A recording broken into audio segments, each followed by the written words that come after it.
सर्वप्रथम महादेव लक्ष्मण डावणकर महाविद्यालयाचा विद्यार्थी असल्याचा पुन्हा एकदा अभिमान उरामध्ये भरून आला।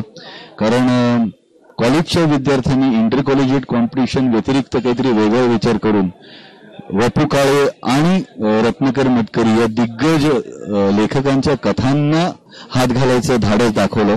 आणि नुसतं धाडस दाखवलेलं नाही तर त्यांचा प्रयत्न अत्यंत वाखाणण्याजोगा आहे। दोन उत्तम कथा नाटकात इतक्या उत्तमरित्या रूपांतरित झालेल्या मी पहिल्यांदाच बघितलं।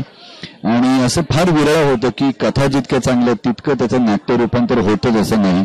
ते नेमकं या ठिकाणी घडलेलं आणि त्याबद्दल या संपूर्ण टीमचं कौतुक करावं तितकं थोडं आहे।